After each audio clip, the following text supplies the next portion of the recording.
Alright guys, welcome back to another reviewish time. I'm your host, Dustin Devils, and today we have with us everyone's favorite virus. Alright. So anyways, we just got done watching what everyone is calling, basically, in the horror community, the gay Nightmare on Elm Street. Alright, Terrell, take us off from there. Well, I have no idea where to begin other than the fact that once you see it in one perspective, it ruins the rest of the movie forever. It's not that we're bigots or anything. It's just that like after you watch it, you're like, this was a gay film, and no one really ever addresses it other than like what, Cinema Snob maybe. Yeah. Yeah, and like so we went back and we watched it ourselves, and I mean it's been a while since I've seen that film. I mean I have the shirt of it, you know, and I was like, hey, let's watch this. So we watched it, and yeah, so. Once you realize that it is, if you treat it as a gay art film, it becomes blatantly obvious. There's a lot of gay innuendos in that movie. It is almost like watching one of the Schumacher Batman films. Yeah, bat nipples, for sure. But anyway, so you already know the story of it. The kid Jesse, basically is like his love interest Grady. Yeah, his love interest Grady. Freddy is like his gay urges that comes out. He's very catty and smashes a lot of dishes. Yeah, smashes a lot of dishes. There's a lot of really weird scenes that like are kind of nowadays people get butthurt over everything, so we don't really want to like tackle it to that point. Stands out. But the scene with the coach was a little much, and if you, the viewer, didn't catch on to that, man, that light is bright. Didn't catch on to that, then you may be fucking blind, or I don't know, because that shit was like, that was gay. It starts in a teenage boy waking up from a nightmare, covered in sweat, and he shambles down to a leather bar where his coach is, and his coach makes him run laps, and seems to get off on making him run laps. And what was the point with the jump ropes that he was getting out? Was he going to rape Jesse? Like, what was going on there? Someone comment down below and let us know what you think, because we think he was about to rape Jesse. We think that there was some weird sex thing about to happen. So either way, that scene was going to be creepy. Like, that scene was going to have something dark. And you do see man-ass in it, though. Yeah, and there's a lot of man-ass in it. Which is very disturbing on a whole other level. And then, I mean, it was the guy from Total Recall.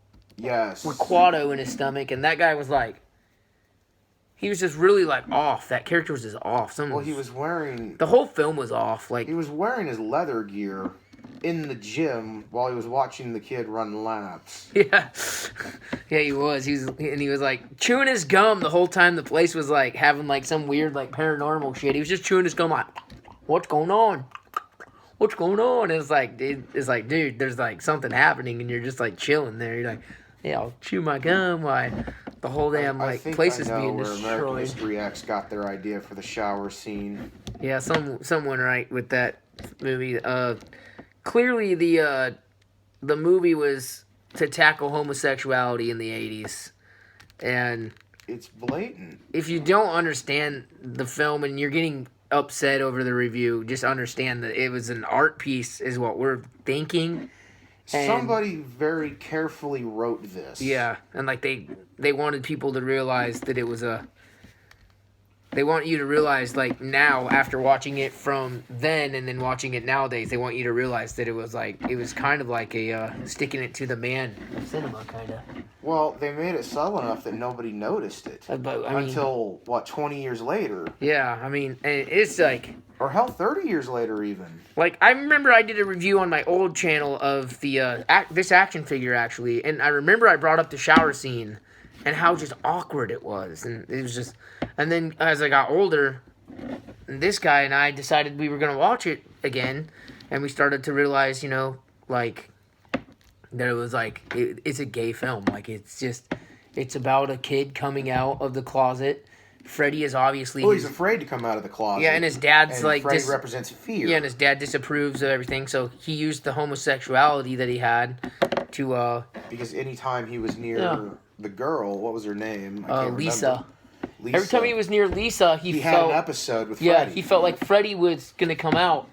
And then when he was with Grady in his bedroom, when he was with Grady in his bedroom, he was more able to express himself. yeah, and then but Freddy still used his fear because he was like, well, Freddy's a monster. because there's a scene where Grady's sleeping and he wakes him up and he's like, dude, whoa, what the hell's going on? And Jesse's hovering over him and breathing really hard, and we noticed it. The question became, how did Jesse get into Grady's room? And, yeah, and there was some weird breathing that happened. If you listen to it or like a soundbar or something, there's real weird breathing. Well, the fact that Grady never got dressed. Yeah, and Grady wasn't dressed, and then there was a lot of flirting between Jesse and Grady, like the snake scene, and Jesse's like, "You got me," and it's like, I mean, no offense, but someone threw a fucking snake at me, I'd beat the shit out of them until there was nothing left of them. Yes, the snake was obviously. The snake was obviously a metaphor for a dick. A constrictor. It was a boa or a python. Yeah, I think a python. it was a python. And it was wrapped around his neck. I mean, a snake.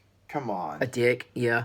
The Neighbors movie came to mind with McLovin's dick wrapping around the girl's neck. That came to mind when I was like, yeah, this has definitely got some shit going on here that I don't understand. Or and then, when they have the nightmare scene where everything in the room is melting. And yeah, watch the we're not even gonna say it.